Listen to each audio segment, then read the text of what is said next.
Pay help first. I'm very proud of y'all because a lot of you came from tears to where's some tears She's not here. to fears to shitty at math to good at math. Okay. Some of you haven't shown much improvement at all, so I'll see you next semester.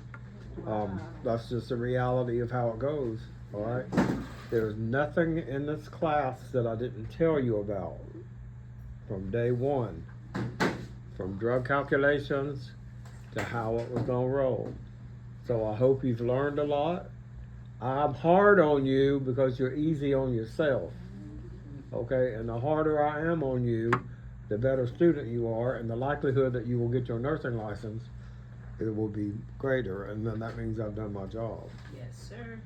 My job is not to make you like me. It's nice if you like me, but I don't care if you don't. Okay? All right? I want all of y'all to be successful. All right? I know what it's like to be in that chair, even though it was 38 years ago. Okay? It's not easy. It's not easy. I'm not minimizing it. It requires dedication, persistence, consistency, integrity, okay, and doing the right thing because it's the right thing to do. And you know what the definition of integrity is? Doing what you would do in the daylight, the same thing you would do in the dark when nobody's watching. Okay. We have students in this school that lack it. Okay. And it's rising to the top, and we're catching it and scraping it off. All right. Final exam.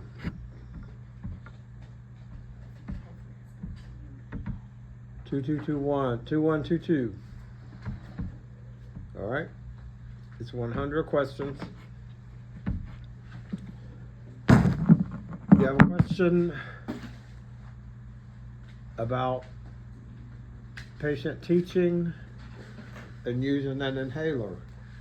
How you've seen that one before. A patient is giving topical medication and oral antibiotics to clear up fever.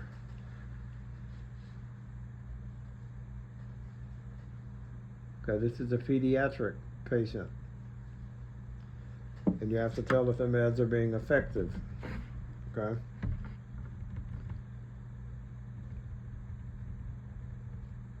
You're given a drug twice daily, and you do, what is the half-life,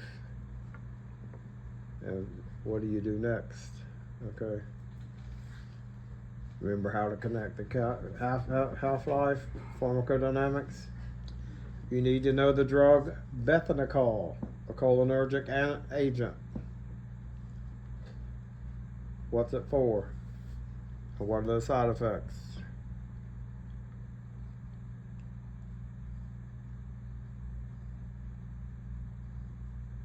Pediatric pharmacology.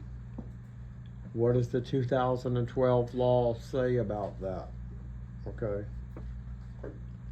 A parent is concerned about giving a child a medication that carries an indication for use in children because of the lack of knowledge of drug effects in children.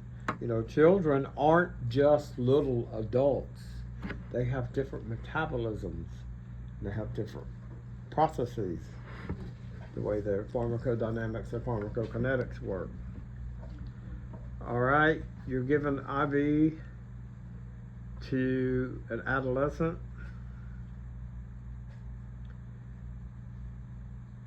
What are you going to do to prepare this adolescent for the insertion of the IV? Okay, when we treat adolescent patients, we allow them to participate in their care. Let them, they're 13 to 14 going on 30, thinking they know. Who's got teenagers? Okay, they think they know everything, don't they? And you don't know nothing. But you let them state their opinion, and then that's how it is. We allow them to participate in their care. All right, got a preschool kid that has dehydration and needs a bolus of fluids. to provide atraumatic, that means without traumatizing the kid, what action does the nurse take? You got an older confused patient that's got multiple drugs. What are you going to do? One of the biggest problems with our elder population is polypharmacy. They got 10 doctors and they got 10 different prescriptions and they're all interacting together. Thank God now with the advent of what we call the health information exchange, my medical record at my primary care doctor's office is Athena, but I have a neurologist in Cape Coral that uses Epic, but they share information. So my entire medication list is in both records. So, but medication reconciliation, looking at the patient's drugs and potential interactions, needs to happen at every level of care. From the ER coming in, from the ER to the floor, to the ICU to the floor, ICU to the step down to the tele to the med-surg to the house. Okay, medication reconciliation.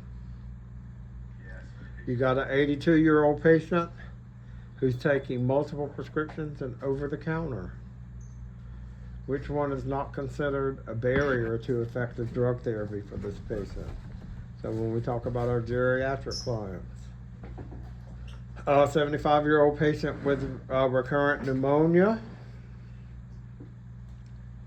All right, what are you going to do for them when they're admitted? A patient is experiencing vomiting and diarrhea for several days. Fluid and electrolytes. Volume replacement. What fluids would we use? What electrolytes are we concerned about? Patient is being treated for shock. And they're given, you need to be familiar with Dextran. Okay, we didn't have a lot of IV fluids on the other tests. All right, what are the rules for the administration of potassium?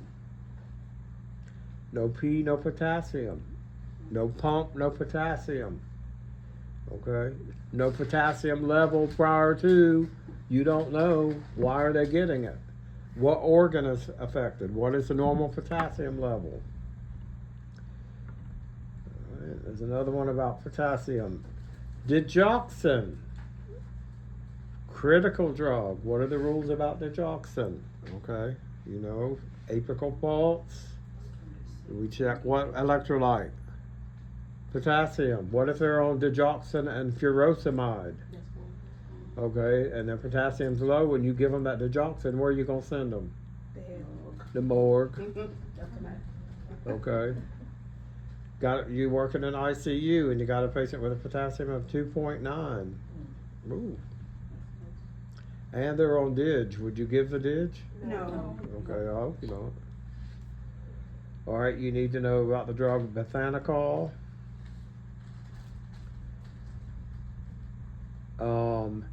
Anticholinergic medications. What are the nursing interventions? What is the patient teaching? Acetylcholine is a transmitter for which nervous system? Which one? Parasympathetic nervous system that says relax, eat, and reproduce. Okay. So that means it's going to increase the secretion to get the gut ready for food. So if we give an anticholinergic, dry mouth, can't pee. All right. If you know the parasympathetic nervous system, then you would know the sympathetic because it's the opposite. Okay. And you got to get in your mind acetylcholine. If it's an anticholinergic, it's turning the acetylcholine off and turning the parasympathetic nervous system off. Okay. 7-year-old child has difficulty concentrating and completing tasks. Can't seem to sit still. What's wrong with it?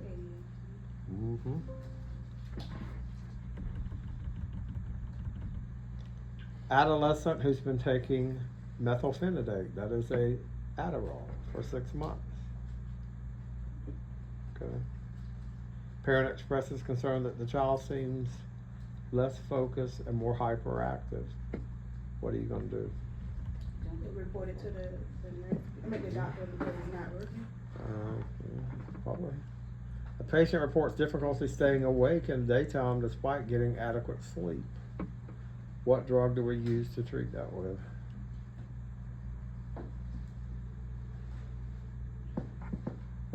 Say that again. You sleep 10 hours a night and then you still sleepy all day. You got narcolepsy. What drug do we treat that with? Children who experience nightmares are missing which stage of sleep? Ram. Teaching a patient who will be taking, God forbid, a prazolam. What is a prazolam? It's the most highly prescribed abused drug in the United States. From handlebars, Xanax. Has a very short half-life, and the more you take, you gotta take more and more and more and more.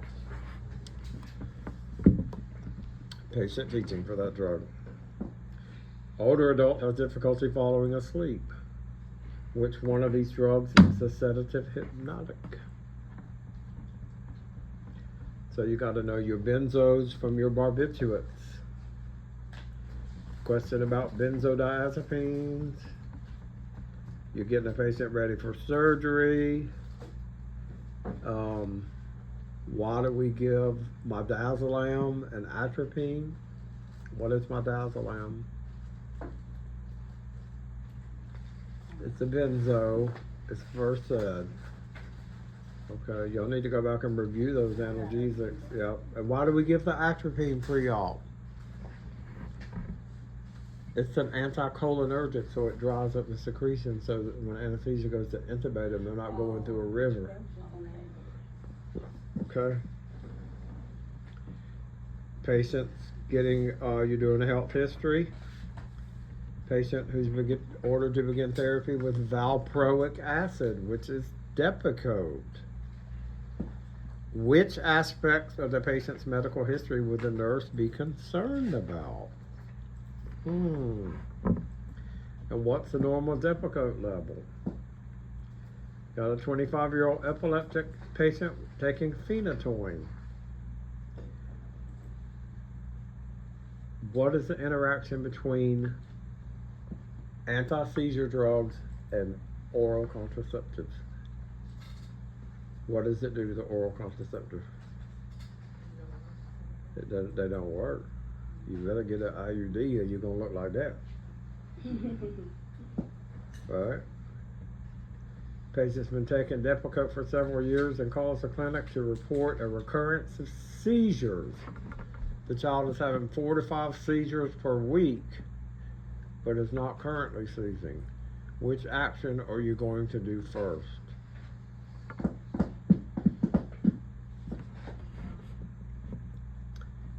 You got a patient in the ER with dehydration, and they've been taking, you need to know this drug, fluphenazine, fluphenazine, for schizophrenia. All right, you remember one of the main things that we're concerned about psychotropic drugs is extrapyramidal effects and neuromalignant syndrome. What does neuromalignant syndrome look like? Muscle rigidity, hypertension, and a high fever. It messes with the hypothalamus, okay? You got a young adult, and the parent of a young adult who has schizophrenia is concerned that the patient spits out pills that are given. How are you going to help? Some schizophrenics won't take their medicines, so we have to give them an injection once a month, you know.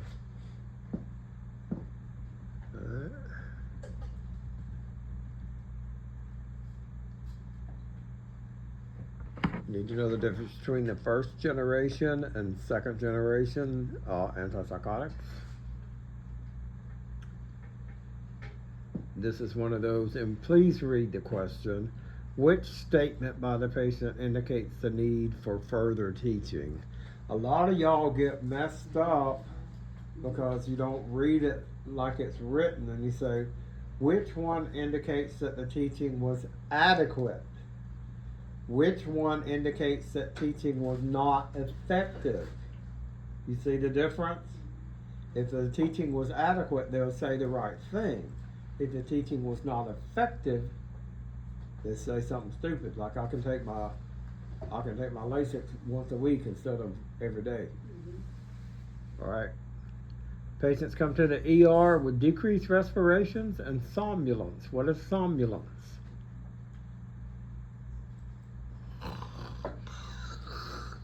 Like the class right now. Heart rate 60, blood pressure is 80/58. Ooh, he takes Xanax for anxiety. What's the antidote for the benzodiazepines? No. Opiates is naloxone. Benzos is bromazepine or flumazenil. Okay, and it can be given buccally, nasally, or IV. All right, you got a patient taking sertraline, which is Zoloft.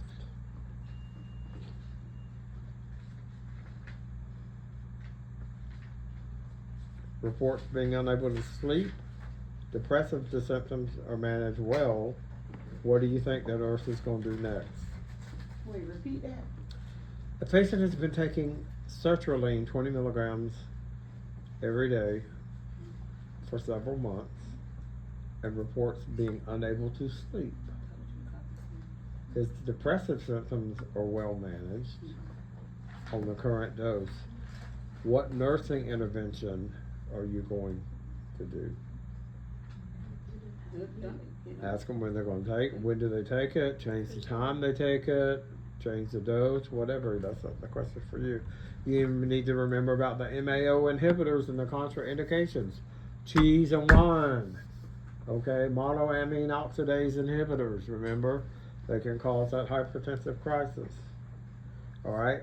Patient teaching about lithium carbonate for the treatment of bipolar disorder.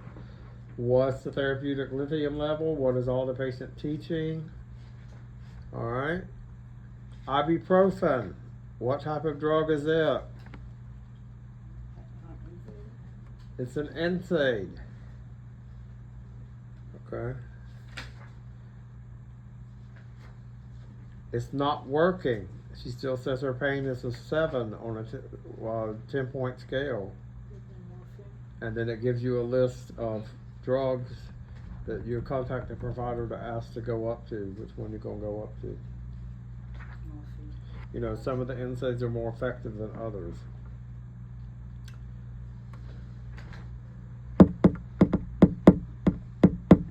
Side effects of the NSAIDs.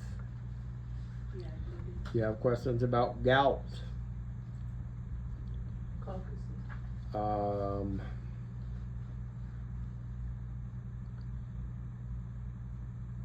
Interaction between opiates and St. John's wort.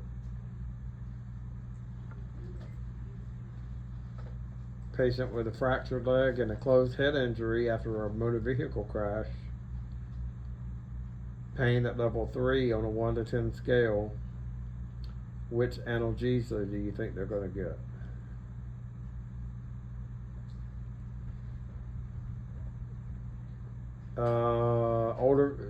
You have an older patient. 60 minutes after give them some IV morphine for post-op pain, they said the patient's analgesia orders for 2 to 5 milligrams every 2 hours. Then the nurse notes the patient's lying very still. The heart rate's 96, respiratory rate's 14, blood pressure's 160/90. When asked to rate the level of pain, she said, it's just a 5. What are you going to do? What's another indicator that the patient is in pain right here with those vital signs? The blood pressure. The blood pressure.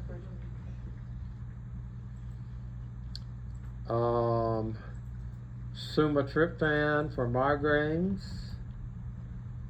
There's a question about clarithromycin. Remember the mycins and all the antimicrobials. That's okay. You listen to that lecture again. Did it help you? The notebook, because it talks about the cephalosporins, the macrolides, the mycin, what we have to be careful about, nephrotoxicity. Okay, hepatotoxicity. What do we do before we give the antibiotic? Check for drug, check the drug list. For allergy, but the other main thing, what are we giving an antibiotic or an antimicrobial for?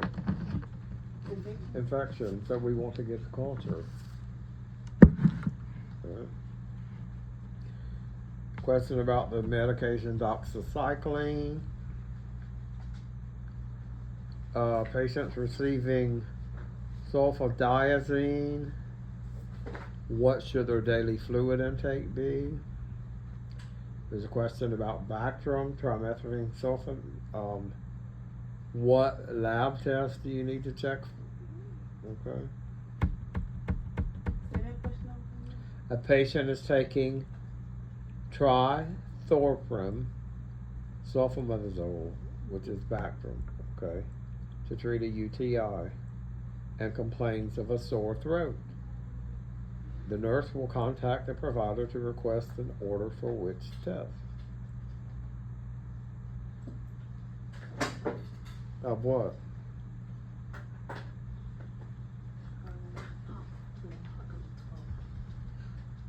The answer is always in the question. Always. Since I told you that, your performance is improved. The answer is in the question. It just said he's on an antibiotic and he's got a sore throat. Down. Okay, what's growing? Bacteria. Can we anything? Bacteria. Well, we don't know. We got to culture it. It could be viral. It could be bacterial. It could be fungal. The nurse is caring for a patient who's to receive Bactrim 160-800 POQID. That's how many times a day? 4. Is that the appropriate dose for Bactrim? 6,600? That's nice. Uh-oh. Candidus. What is that?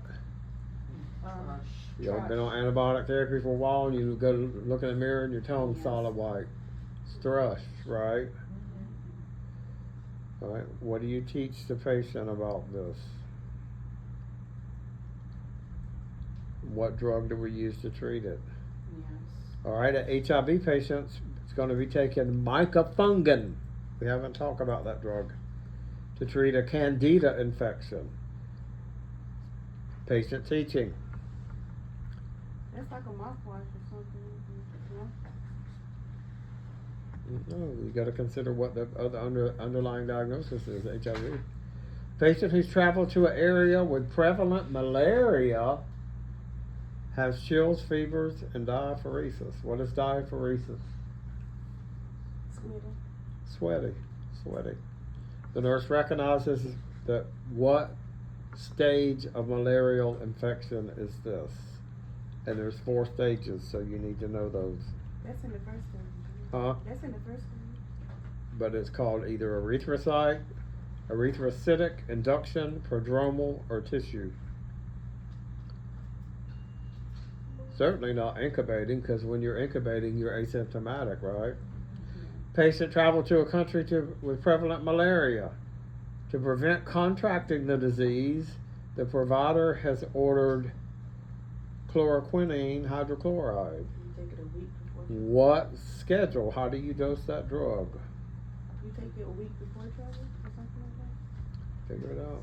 Patient has been recently, listen, with the antiviral therapy, and he develops inflammatory response syndrome. The nurse would expect the provider to recommend what? They've been taking antiviral therapy with a combination drug for HIV. And they developed this inflammatory response syndrome. So what do you think the healthcare provider's gonna do? Keep them on it?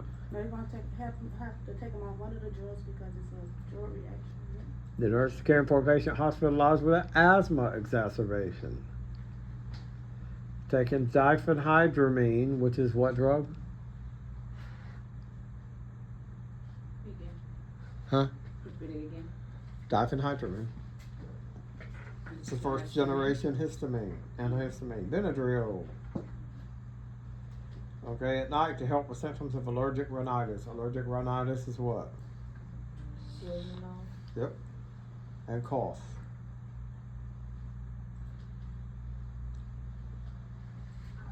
What medication can we add to the Benadryl to help with the cough?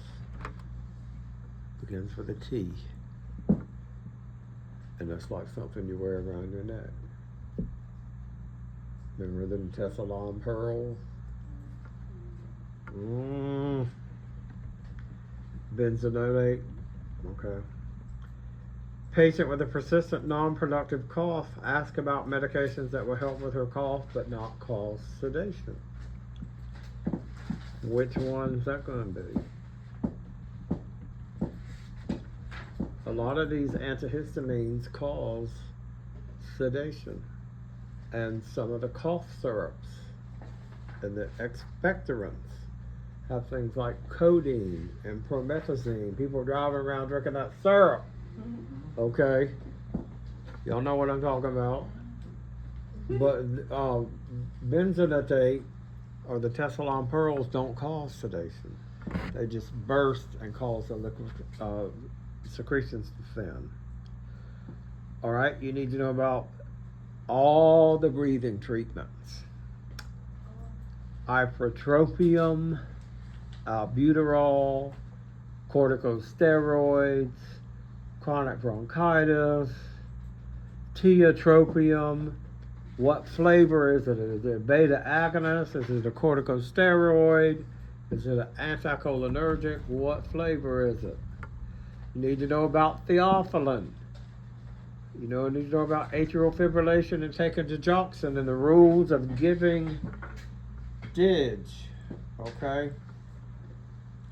What's the drug that we give when a patient is dig toxic and their dig level is too high? First of all, what's the normal digoxin level? 0.2 or 2? Is it 0.2 or 2? 2. Okay, but if you get a patient with a dig level of about 4, they're going to be having these ugly little heartbeats. So we have to give them, what's the drug, the antidote for digoxin toxicity? Digoxin immunofab. It's called Digivine. Alright, transdermal nitroglycerin. Patients having headaches. Is that normal? Or are you going to call 911? Alright. What would you tell them to do? Take an ibuprofen or something. Yes. Why do we give nitroglycerin under the tongue, sublingually? For faster absorption. And if it goes in the gut, the gastric secretions destroy it. It's not effective. How can nitroglycerin be given? Injection IV, Under the tongue. sublingually, or intranasally? Alright, you need to know about the drug nifedipine. What kind of drug is it? Patients in heart failure. And they got edema. And they got low urine output. What medication do you think they're going to be started on? A diuretic.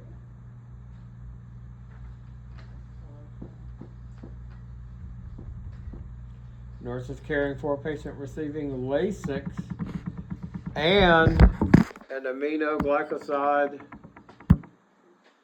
antibiotic. What are you concerned about?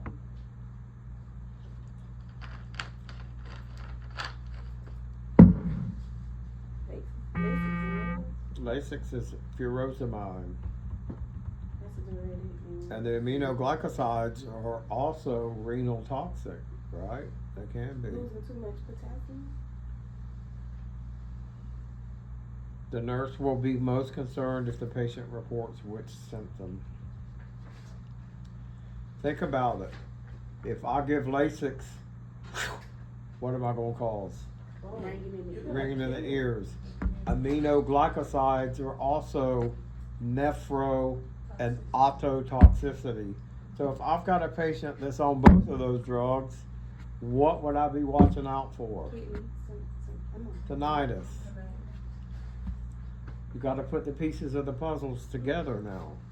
I've given you all the parts, and now it's time to bring the show to the field, okay?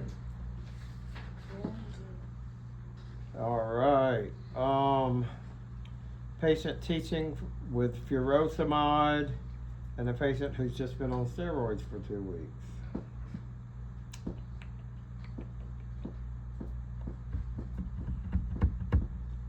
African American patient that's been taking a beta blocker to treat hypertension. The beta blocker is working black. You're diuretic with it. No, beta blockers work in white folk. Calcium channel blockers work in black folk. Okay. The African American has been taking the beta blocker to treat hypertension for several weeks with only slight improvement in blood pressure. The nurse will contact the provider for which of the following. What are they gonna change it to? Caring for 80-year-old Pawpaw who's just started a thiazide diuretic to treat hypertension. What's an important aspect for the care of this patient? Nurse is caring for a patient who will begin lisinopril. What kind of drug is lisinopril? The prills. Beta blocker. Beta who? What? No, beta. Is that ACE inhibitor? ACE inhibitor, angiotensin convert. It was raining. Angiotensin converting enzyme inhibitor. The kidneys release angiotensin 1, and it goes to the lung, and it's converted by enzyme to angiotensin 2, which causes vasoconstriction. If we block that enzyme, angiotensin 1 can't become angiotensin 2, and therefore we have a reduction in blood flow. Blood pressure. All right. You got a post-op patient. What are they going to get to prevent them from developing a DVT? Blood thinners. Okay. Caring for a patient who's receiving warfarin. What is warfarin? And it's blood thinners. It's Coumadin. It's antiplatelet, right? And you note petechia on the patient's extremities. What lab test do we monitor when we have a patient on Coumadin? Bleeding.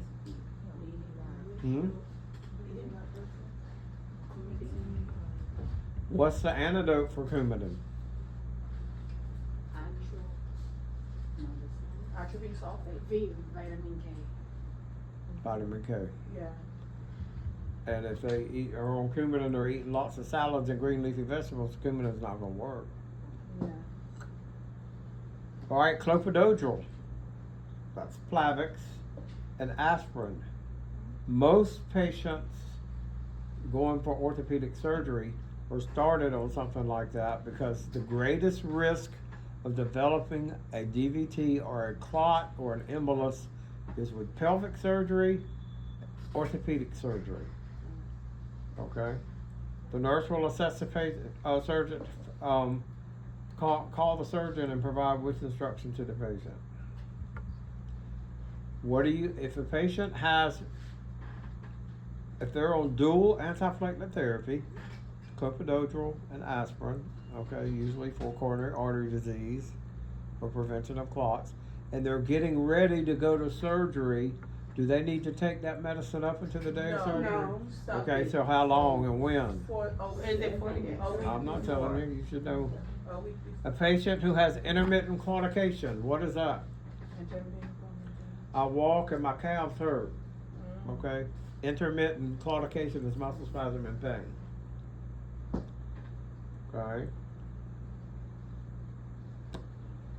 They've been taking 100 milligrams of silostazol twice daily, so you need to know about that drug, silostazol. Intermittent claudication deals with blood flow and perfusion. Okay.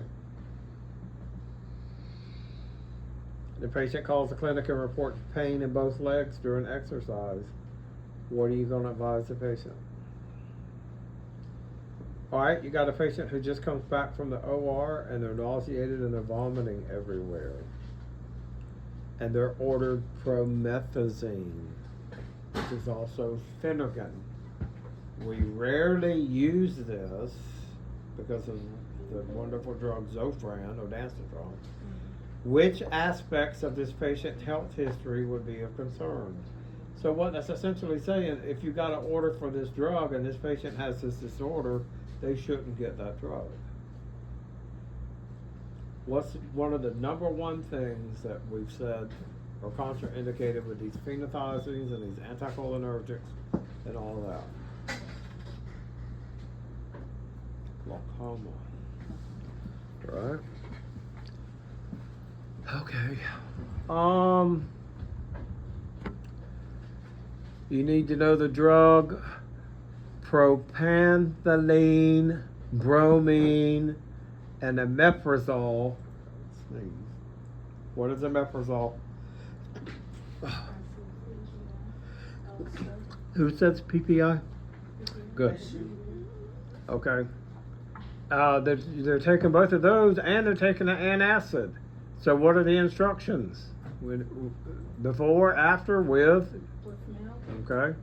Which antacid is most likely to cause acid rebound? We've had that question before. Elderly patient reports using magnesium hydroxide frequently to treat acid reflux. What lab test do we need to show? 16-year-old boy plays football. The parents of a 16-year-old boy who plays football wants him to get some growth hormone so he'll get stronger and muscles. What are you going to say? You can give it that much, bedtime. Take it at bedtime. Is it recommended for healthy children to take growth hormone? No, it's used to treat dwarfism. From the anterior pituitary does not secrete enough human growth hormone. Alright, the nurse provides teaching for a patient who's receiving corticotropin. So you need to know about the side effects of that drug and when to stop it. A patient has hypothyroidism and myxedema. For rapid improvement in symptoms, the nurse will expect to administer which medication.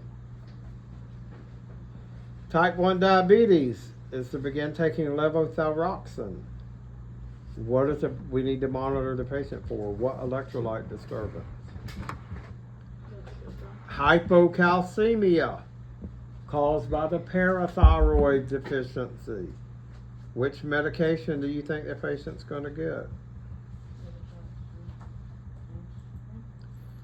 Patient takes high-dose aspirin to treat arthritis will need to take prednisone to treat an acute flare of the symptoms.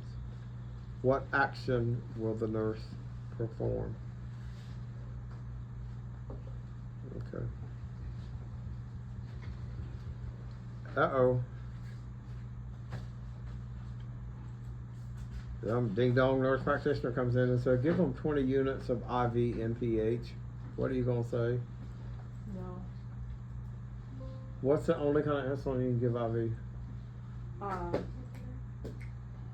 Give them regular insulin. Regular only, period, end of discussion, end of discussion. If they say give IV NPH, it'll be IV, hell no. No. Patient is to receive insulin of Lispro, so you remember y'all kinda, bombed the hormones, drugs, and the insulins. You gotta know them, and that carried through into the nursing class, cause we do hormonal regulation. You got to know the insulins. The onset, peak, duration. Type, onset, peak, duration.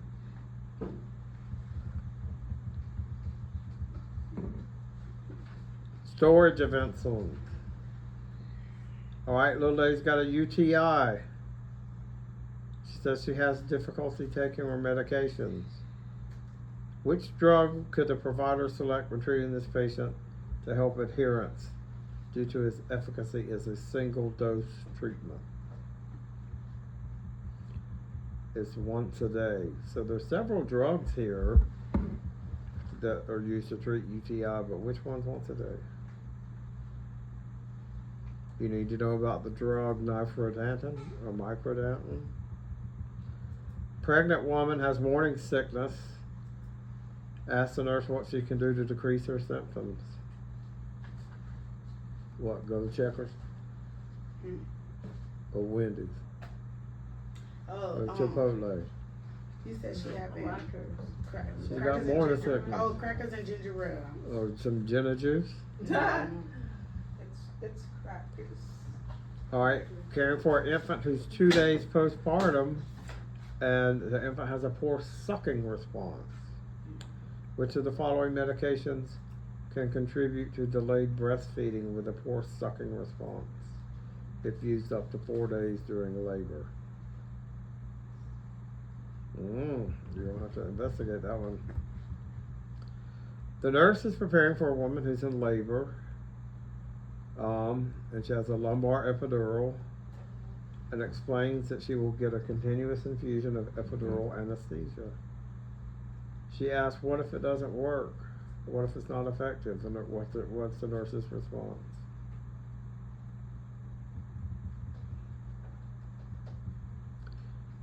You're assisting with the placement of an epidural for a woman who's in labor to help prevent maternal hypotension. What is your initial action? Well, if you don't measure it, you can't manage it, right? Constipation is common in the postpartum period. Which of the over-the-counter products is the best to use? Alright, you got a postpartum woman, her medical record, hepatitis B negative, rubella titer less than 1 to 8, 1 to 10, Rh negative with Rh positive infant. Which injections would you expect her to get? And it lists the series. So it tells you what her labs are, and then what injections are you going to give her. Remember we talked about vaccines. Patient brought to the ED after exposure to organophosphate pesticides. The nurse will expect to administer A choke pain or something like that. Okay, would we give flumazenil? No. Would we give epinephrine? No. Would we give Valium, diazepam, or atropine sulfate? Which drug? Which drug? Then you have a completion question. A patient with cirrhosis of the liver has a low albumin level. Alright, and then you have to do a drop factor calculation. And that's a wrap.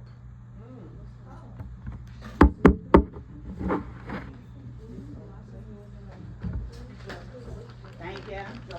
Thank you. So Thank you. If y'all, for all your courses, it helps the faculty to improve the courses. The one that's